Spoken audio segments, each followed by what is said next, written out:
저와 여러분에게 우리 예수님의 위로와 복이 넘치기를 원합니다. 여러분 혹시 아무도 데리러 오지 않았다라는 책을 읽어보셨습니까? 6.25 전쟁이 3년간 지속되다가 1953년 정전협정을 통해서 8천여 명의 국군 포로가 대한민국으로 돌아왔지만 5만에서 10만에 해당하는 대한민국 국군이 북한에 억류되었다고 합니다.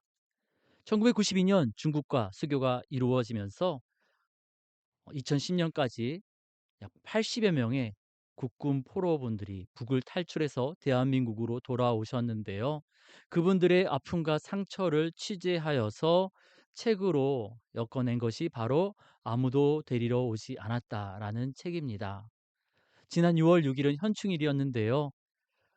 우리나라를 위해서 생명을 바치신 그분들의 충성을 기억하고 기념하는 그날에 저는 이 책을 떠올렸습니다. 이 책을 기록한 이혜민 작가는 북에 억류되었다가 탈출하신 분들의 이야기에 이어서 1953년 포로 교환을 통해서 돌아오신 국군 포로분들의 이야기를 책으로 준비하고 있다고 합니다.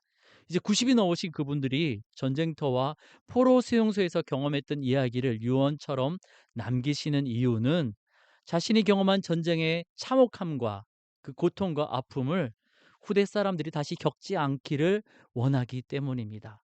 죽음을 앞둔 사람들이 유언을 남기는 이유는 대개 남아있는 사람들을 위한 경우가 많습니다.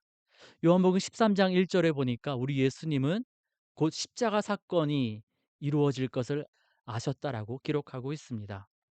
십자가 사건으로 잠시 동안 헤어지는 제자들을 위해서, 또 십자가 사건을 통해서 구원받는 우리를 위해서 우리 예수님은 13장에서부터 17장까지 유언 같은 이야기를 들려주십니다. 그런데요, 13장 17절 말씀 보니까 이런 말씀을 하십니다.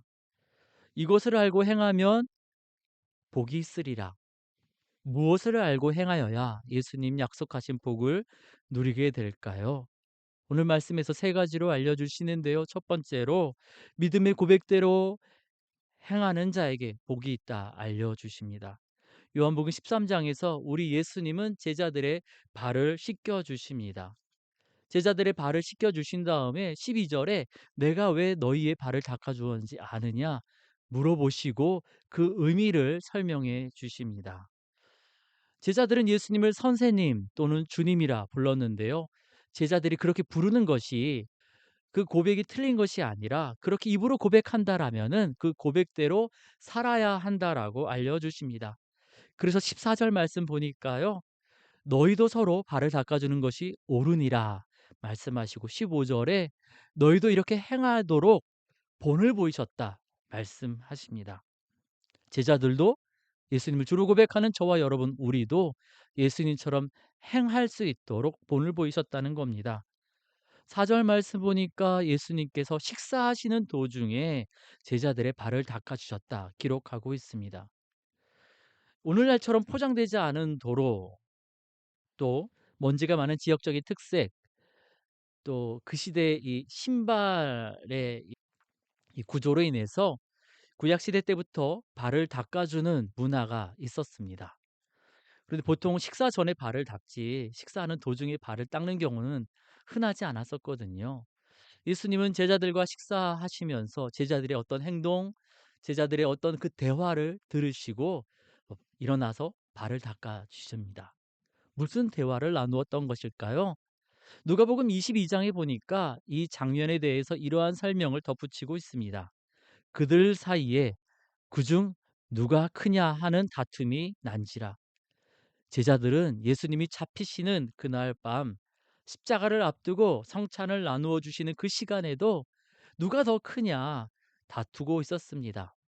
이러한 제자들의 다툼에 더 큰 권력을 차지하려는 세상 사람들과 달리 예수님의 사람이라면 섬겨야 한다라고 예수님 말씀하셨다. 누가복음은 기록하고 있고요. 요한복음에서는 예수님께서 그 섬김의 본을 보이시고자 직접 제자들의 발을 닦아 주셨다 기록하고 있습니다. 제자들은 3년 동안 예수님과 함께 한다고 했지만 또 예수님을 주님이라 부르고 예수님을 선생님이라 불렀지만 예수님의 뜻대로 살기를 원하지 않았고 예수님처럼 살고자 예수님께 배우지 않았습니다. 세상 사람들처럼 살면서 세상 사람들이 원하는 것을 예수님을 통해서 거저 얻고자 했습니다. 그래서 예수님이 십자가를 담당하시고자 예루살렘 성을 향하여 올라가시는 그 상황 속에서도 세베대의 아들 야고보와 요한은 권력의 2인자가 되게 해달라고 예수님께 부탁을 드립니다. 야고보와 요한뿐이었을까요? 다른 제자들도 마찬가지였습니다. 그래서 분노하는 장면이 성경에 기록됩니다. 제자들의 모습은 어쩌면 우리의 모습이 아닌지 돌아보게 됩니다. 세상의 권력, 세상의 성공, 세상의 평안을 얻기 위해 어쩌면 우리도 예수님을 주님이라 부르며 예수님께 간구하고 있지는 않습니까? 아니면 천국행 티켓으로만 예수님을 붙잡고 있는 것은 아닙니까? 예수님은 우리의 목자 되셔서 우리의 필요를 채워주십니다. 그리고요, 우리는 예수님의 십자가 보혈의 그 공로로 힘입어 은혜로 구원을 얻습니다. 하지만 예수님은 우리가 권력, 성공, 평안을 위한 도구와 수단으로만 예수님을 붙잡는 것이 아니라 우리 이스라엘 고백처럼 예수님을 주님으로 따르고 예수님께 참으로 배우며 행동하기를 원하십니다. 말뿐이 아니라 삶으로, 행동으로 예수님을 따르고 배우기를 원하십니다. 19세기 말 영국 화가 포드 매독스 브라운이라는 사람이 이 요한복음 13장 말씀을 묵상하면서 이러한 그림을 그렸습니다. 그런데요, 이 그림은 수정된 그림입니다. 최초 이 화가가 그린 그림은 이러한 형태라고 합니다. 예수님께서 고개를 숙이고 마치 이 종처럼 베드로의 발을 씻기는 이 장면도 파격적인데 예수님의 상반신이 드러나 있습니다. 어떻게 예수님이 고개를 숙이고 벌거벗은 채 베드로의 발을 닦느냐? 이것은 신성모독이다. 그때 교회 사람들이 강하게 비판해서 그림을 수정했다고 하는데요. 오늘 말씀을 보니까 첫 번째 그린 그림이 이 성경의 표현에 더 가깝습니다. 4절에 보니까 겉옷을 벗으시고 수건을 허리에 두르셨다 기록하고 있거든요. 앞서 말씀드렸던 것처럼 발을 닦아주는 이 세족행위는 예수님의 고유한 행위가 아니라 유대 전통에 있었던 행동입니다. 그리고 이러한 행동은 이 노예들이 했던 것입니다. 예수님이 겉옷을 벗고 수건을 허리에 두른 채 제자들의 발을 씻기시는 것은 섬김을 강조하는, 그냥 강조하는 것을 넘어서서 노예와 같은 모습으로 되신 것입니다. 명예도 자존심도 버리고 유대인이나 이방인에게나 멸시받는 그 자리로 직접 나아가셨던 것이죠. 이 시대 잠언, 전도서의 말씀을 묵상하고 가르쳤던 유대 랍비들도 겸손을 강조했습니다. 하지만 그들은 적당히라는 그들 나름의 선이 있었습니다. 직분, 사회적인 지위, 그리고 나이 이런 것들을 고려해서 이 적당한 선을 지켰는데 우리 예수님은 그 선을 넘어가신 겁니다. 그리고 제자들과 우리에게도 그렇게 예수님처럼 행동하라고 권하십니다.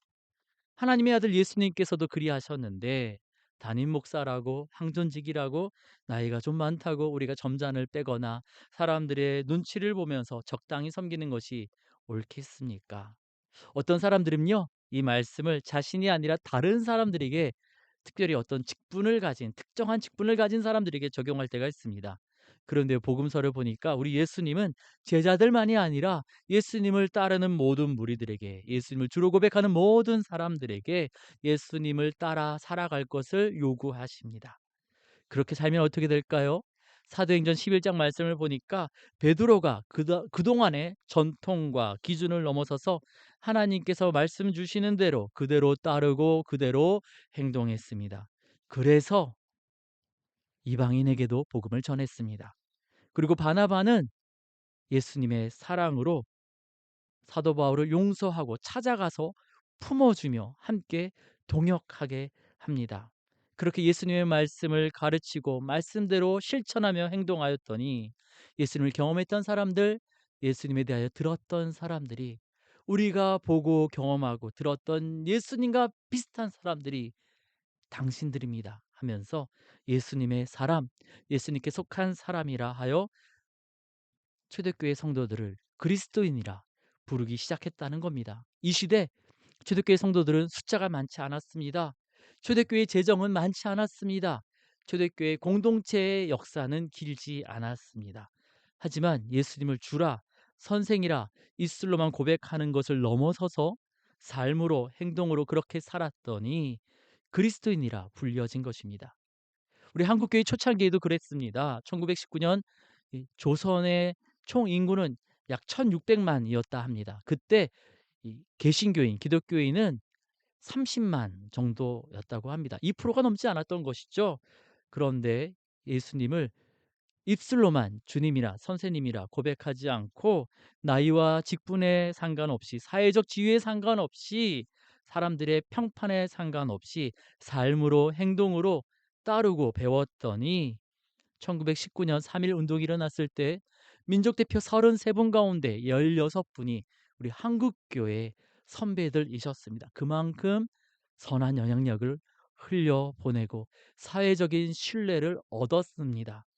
최근 한국교회가 사회적 신뢰를 잃어버렸다고, 교회 성도들은 줄어든다고, 특별히 다음 세대가 자꾸만 줄어든다고 많이 위축되어 있는데요. 우리 예수님 지금도 우리를 향하여 이렇게 말씀하고 계시는 줄 믿습니다. 너희가 나를 선생이라 주라 하니 너희 말이 옳도다. 너희가 말한 대로 행동하는 것이 옳단다. 그리고 너희도 행하게 하려 하여 본을 보였노라. 우리 믿음의 고백대로 행동으로, 삶으로 나아갈 때 사회적 신뢰가 회복되고 선한 영향력을 흘려보내며 예수님의 살아계심을 드러내는 한국교회, 그리고 저와 여러분이 될 줄 믿습니다. 두 번째로, 세속적인 계산을 넘어선 사랑의 섬김의 복이 있다. 우리 예수님 알려주십니다. 우리 예수님께서 제자들의 발을 닦으실 때 8절 전반부에 보니까요, 베드로가 이렇게 이야기합니다. 제 발은 절대 씻지 못하십니다. 노예가 하는 일을 어떻게 예수님이 하시도록 내버려 둘 수 있겠습니까? 제가 예수님을 대신해서 수고하고 섬기는 것은 못한다 할지라도 저까지 예수님을 노예처럼 부릴 수는 없습니다. 뭐 이런 뜻이겠죠. 이때 예수님 무엇이라 말씀하십니까? 예수님이 씻겨주시지 않으시면 아무런 관계가 없다 말씀하시죠. 예수님의 섬김은 관계를 맺는 행동이었습니다. 더러움을 씻어내는 물리적인 결과뿐만 아니라 예수님의 만지심을 통해 예수님의 사랑을 경험하고 예수님과의 관계가 맺어지는 것입니다. 이러한 예수님의 섬김을 따라서 교회는, 예수님의 몸된 교회는 지역을 섬겨왔고 또 선교지를 섬겨왔습니다. 그렇게 예수님의 사랑으로 관계를 맺어왔습니다. 그런데요, 그 사랑의 섬김은 경제적이지 않고 효율적이지 않았습니다. 10절 후반부에 보니까요, 예수님께서 제자들의 발을 다 닦아주셨건만 다 깨끗한 것은 아니라 말씀하세요. 가룟 유다가 예수님이 팔 것을 아셨기 때문이거든요. 가룟 유다가 예수님을 팔 것을 알았음에도 불구하고, 그럼에도 불구하고 예수님은 가룟 유다의 발까지 닦아주셨습니다. 요한복음 6장에 보면은 오병이어로 수많은 사람들이 배를 불리는 기적이 나타납니다. 떡을 먹은 사람이 5천 명이 넘었건만 그 이후에 예수님께서 자신을 생명의 떡이라 설명하면서 진리의 말씀을 들려주실 때에는 많은 사람들이 어렵다라고 말하면서 떠났다라고 기록하고 있습니다. 누가복음 17장에 보면은요, 우리 예수님 부르지 있는 나병 환자 10명을 다 고쳐주셨습니다. 하지만 그 가운데 예수님이 정말 고쳐주셨구나, 감사하며 돌아온 사람은 단 한 사람뿐이었다라고 성경은 기록하고 있습니다. 떡으로 배를 불리게 하면은 5천 명이 모이지만 참된 진리를 선포하면 다 떠나게 될 것이라는 것을 우리 예수님 모르셨기에 그렇게 하셨던 것일까요? 10명 가운데 단 한 명만 예수님께 돌아올 것이라는 것을 예수님께서 미리 알지 못하셨기 때문에 10명을 다 고쳐주셨던 것일까요? 요한복음 1장에서 예수님께서 나다나엘과 나누시는 대화를 보면은요, 우리 예수님 지난 과거뿐만 아니라 앞으로의 일도 다 아셨습니다. 큰 일뿐만 아니라 작은 일도요. 다 알고 계신 분이 세속적인 경제성을 따진다면은 예수님의 말씀을 듣고 따라올, 진리의 말씀을 듣고 따라올 소수의 사람들에게만 떡을 나누어 주시고 감사의 고백을 하는 그러한 믿음을 가진 사람 고쳐주시는 것이 맞지 않겠습니까? 그런데 우리 예수님이 그렇게 하지 않으셨습니다. 그 사람이 어떻게 응답할지 그 결과에 상관없이 떡을 나눠 주셨고 병을 고쳐 주셨고 발을 닦아 주셨습니다. 왜 그러셨을까요? 마태복음 5 장에 보니까 우리 예수님이 하나님에 대해서 설명하시는데요. 우리 하나님 아버지는 악인이나 선인이나 동일하게 비를 주시고 햇빛을 주시는 분이라 설명해 주십니다. 그리고 하나님 아버지께서 그러하신 것처럼 우리도 그렇게 살아야 한다 말씀하십니다. 그리고 예수님께서도 하나님 아버지께서 그리하시는 것처럼 제자들을 섬겨 주신 것입니다. 배신할 줄 알면서 손해 볼 줄 알면서도 섬겨 주신 것입니다. 손해 볼 줄 알면서도 섬기는 그 모습을 요한복음은 이렇게 설명합니다. 자기 사람들을 사랑하시되 끝까지 사랑하시느니라. 예수님은 하나님 아버지를 따라 사랑으로 제자들을 섬기셨습니다. 그런데 우리는 예수님을 주님이라 선생님이라 부르면서 예수님께 그 섬김과 사랑을 받는 것은 기뻐하면서 즐거워하면서 우리도 예수님처럼 배신당하고 손해 보면서 섬기고 사랑하는 것은 좀 부담스러워합니다. 또 그럴 때 그렇게 섬기다가 때로는 분노합니다. '내가 이만큼 섬겼는데 이렇게 오랜 시간 섬겼는데 어떻게 나한테 이렇게 대우할 수 있습니까? 어떻게 수십 년간 쌓아왔던 나의 자존심을 무시하고 나의 명예를 부끄럽게 할 수 있겠습니까?' 그래서 해코지를 하는 경우도 종종 보게 됩니다. 그런데요. 에베소 교회에도 그런 분들이 좀 계셨던 것 같습니다. 그래서 하나님은 바울의 입술을 통해서 이렇게 말씀하여 주십니다. 하나님이 그리스도 안에서 너희를 용서하심과 같이 너희도 서로 용서하라. 계산하지 말라가 아니고요. 더 잘 계산해야 합니다. 내가 사람들을 섬기고 사랑하는 것에 앞서서 이미 하나님께서 우리를 섬겨주시고 우리를 사랑하셨던 것을 기억하고 거기서부터 다시 계산을 시작해야 합니다.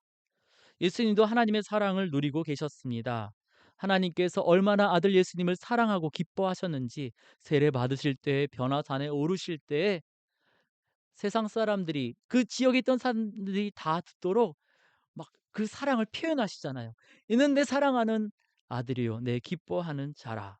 그 강렬한 사랑을 받으신 예수님은 그 사랑으로 배신할 제자들까지 끝까지 사랑하셨습니다. 그리고 우리도 그 사랑 동일하게 받았습니다. 거기서 끝나지 않습니다. 우리가 섬기고 사랑하면 하늘에 큰 상급이 있다라고 약속하고 계십니다. 이에 우리도 예수님의 십자가를 통해 보여주신 그 사랑 기억하며 세속적인 계산을 넘어선 사랑과 섬김을 하기 원합니다. 예수님을 믿는다 하면서도 내가 사람들에게 주는 사랑에 비해서 사람들이 나에게 갚아준 그 사랑이 부족하다, 원망하고 분노하는 것이 아니라 사랑하고 섬길 때마다 하나님께 받은 사랑을 기억하고 감사하면서 땅에서도 기쁨을 누리고 또 더 나아가 하늘의 상급을 풍성하게 누리는 저와 여러분 우리 모두가 되기를 원합니다. 세 번째로 예수님의 길이 바로 하나님께서 허락하신 승리의 길이라는 것을 아는 것이 복되다. 우리 예수님 알려주십니다. 예수님은 사랑과 섬김의 주제로 계속해서 말씀을 이어가십니다. 왜 그러실까요? 바로 예수님의 섬김 또 배신자까지 품어주시는 그 이 사랑이 바로 메시아이심을 드러내는 증거가 되기 때문입니다. 16절부터 보냄을 받은 자 이야기를 하시는데요. 우리는 보냄을 받은 자라고 하면 예수님께서 보내시는 이 사도를 생각합니다만 구약의 백성들 그리고 예수님 시대 유대인들은 메시아를 생각했습니다.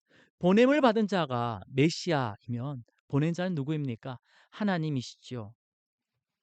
메시아는 하나님보다 크지 못하다. 뭐 이런 표현이 될 텐데요. 16절의 말씀은 이것은 메시아이신 예수님께서 예수님의 개인적인 취향으로 이야기하시는 것이 아니라 메시아를 보내신 하나님의 뜻을 전하고 계신다라는 겁니다. 17절의 말씀은 예수님을 메시아로 받아들이고 예수님께서 행동으로 보여주신 섬김을 메시아를 보내신 하나님의 뜻으로 받아들이고 알고서 행동하면 복되다라고 말씀하시는 겁니다. 이어서 18절에서 계속해서 예수님은 예수님이 메시아이심을 알려주십니다. 18절은 시편 41편을 인용하고 있는데요. 다윗의 시편 41편은 메시아를 소개하는 시로 알려져 있습니다. 발꿈치를 들었다라는 표현은 발바닥을 보여주었다라는 건데요. 이 근동 지방에서 우정이나 충성을 깨트리는 굉장히 모욕적인 행위였습니다. 이 기원에 대해서 다양한 설명이 있습니다. 기르는 말이 이 뒷발로 주인을 차는 그 장면에서 이런 의미가 생겼다라고 설명하기도 하고요. 쓰러진 사람을 힘겨워서 쓰러진 그 사람에게 폭력을 행사하기 위해서 발을 드는 그 장면으로 이 의미가 생겼다라고 설명하기도 합니다. 우리 히브리어로 발꿈치가 야케브인데요. 여기에서 이 야곱이라는 이름이 나오죠. 발꿈치를 잡는 자. 야곱이 어떻게 합니까? 장자의 축복을 얻고자 아버지를 속이지 않습니까? 그래서 이 발꿈치를 들었다 하면은 이 누군가에게 이 사기를 쳐서 속였다라는 의미로 또 사용되어지기도 했습니다. 다윗에게는 친밀한 아히도벨의 배신이 이러한 사건이라고 사람들은 이야기하는데요.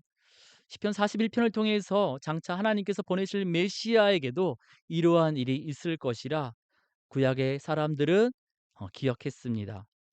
그런데 유다가 예수님을 파는 이 사건이 바로 예수님이 메시아라는 것을 드러내는 사건이라고 예수님이 지금 직접 말씀하시고 계시는 겁니다. 19절에 앞으로 이 일이 일어나면은 그 약속의 성취를 기억하면서 믿으라 하십니다. 무엇을 믿으라는 겁니까? 예수님이 메시아, 하나님이 보내신 그 메시아, 백성을 구원하실 그 메시아라는 것을 믿으라는 겁니다. 그리고 20절에 16절에 보냄을 받은 자, 보낸 자 다시 한번 이런 표현을 하시는데요. 이 보냄을 받은 자, 보낸 자라는 표현이 요한복음에만 약 40여 회 등장합니다. 메시아를 가리키는 구약의 표현을 인용하면서 예수님은 계속해서 반복해서 예수님이 메시아이심을 알려주시는데요. 예수님을 메시아로 받아들이는 것은 메시아를 보내신 하나님을 받아들이는 것이라고 20절에 다시 한번 강조하십니다. 예수님 십자가 사건을 앞두고 임박한 그 상황 속에서도 누가 더 크냐 다투는 제자들을 보시고 노예와 같은 모습으로 겉옷을 벗고 다투고 있었던 제자들의 발을 닦아주십니다. 그렇게 섬기시는 예수님의 모습이 그리고 잠시 후 제자들의 배신으로 잡혀서 십자가에 달리시는 그 예수님의 모습이 바로 구약의 하나님이 약속하신 메시아, 그들이 기다려왔던 메시아라고 알려주시는 겁니다. 이스라엘 백성들은 하나님이 보내시는 메시아, 택하신 백성을 구원하실 메시아를 기다려왔습니다. 오병이어로 이 먹는 문제를 해결해 주시고 질병을 고쳐주시는 예수님을 보면서 예수님이 메시아가 아니신가 이렇게 생각했습니다.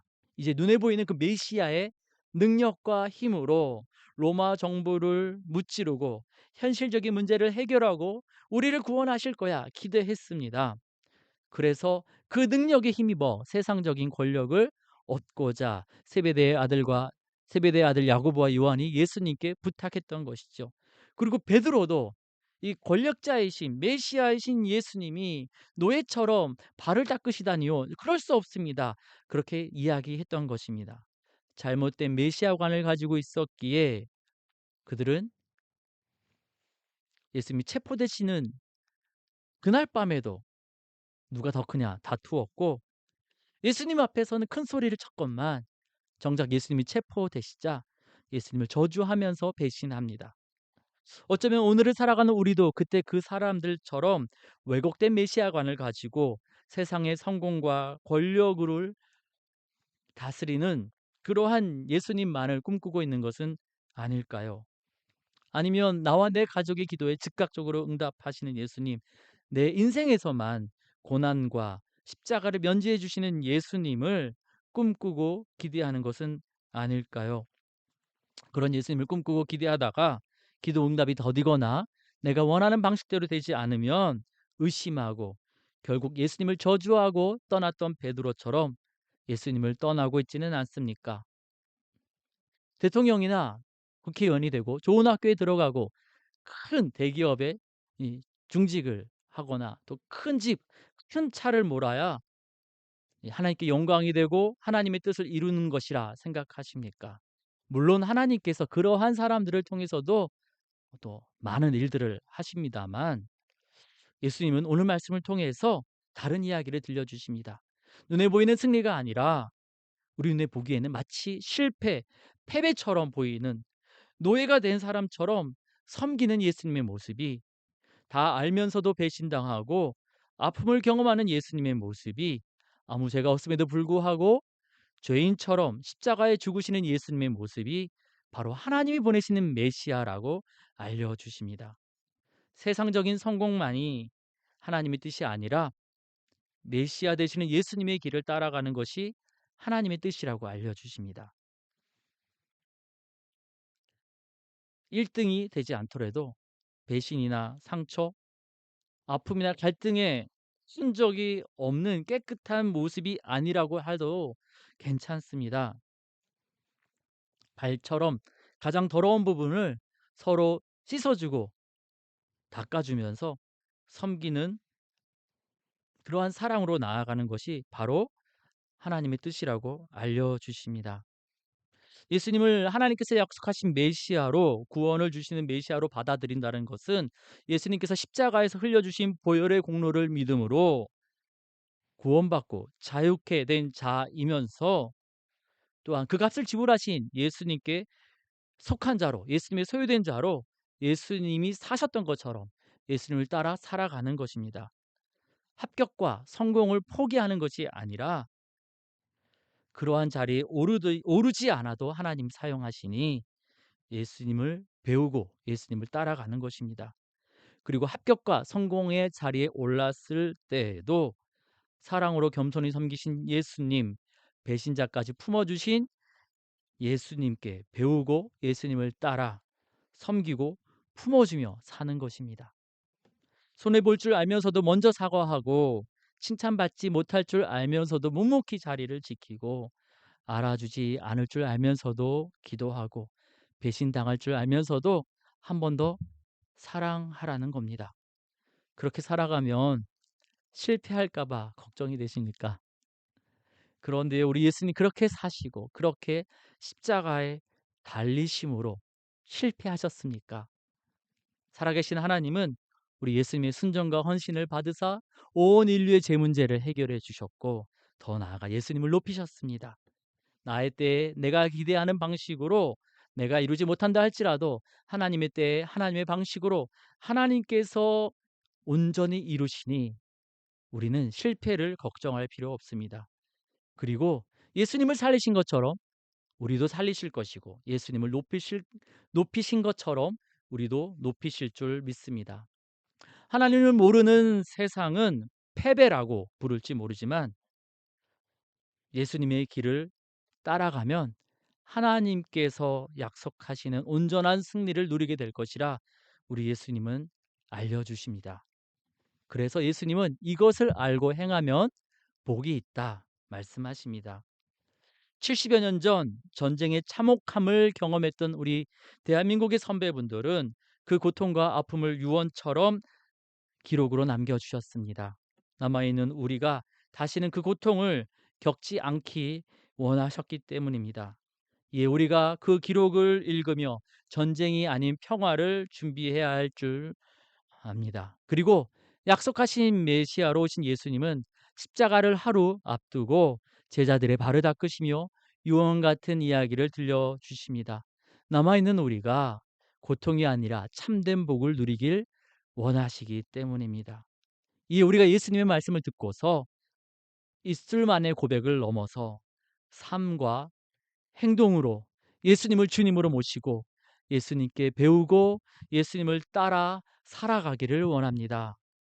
세속적인 계산을 넘어서서 예수님의 십자가 사랑에 감사하며 기쁨으로 섬기기를 원합니다.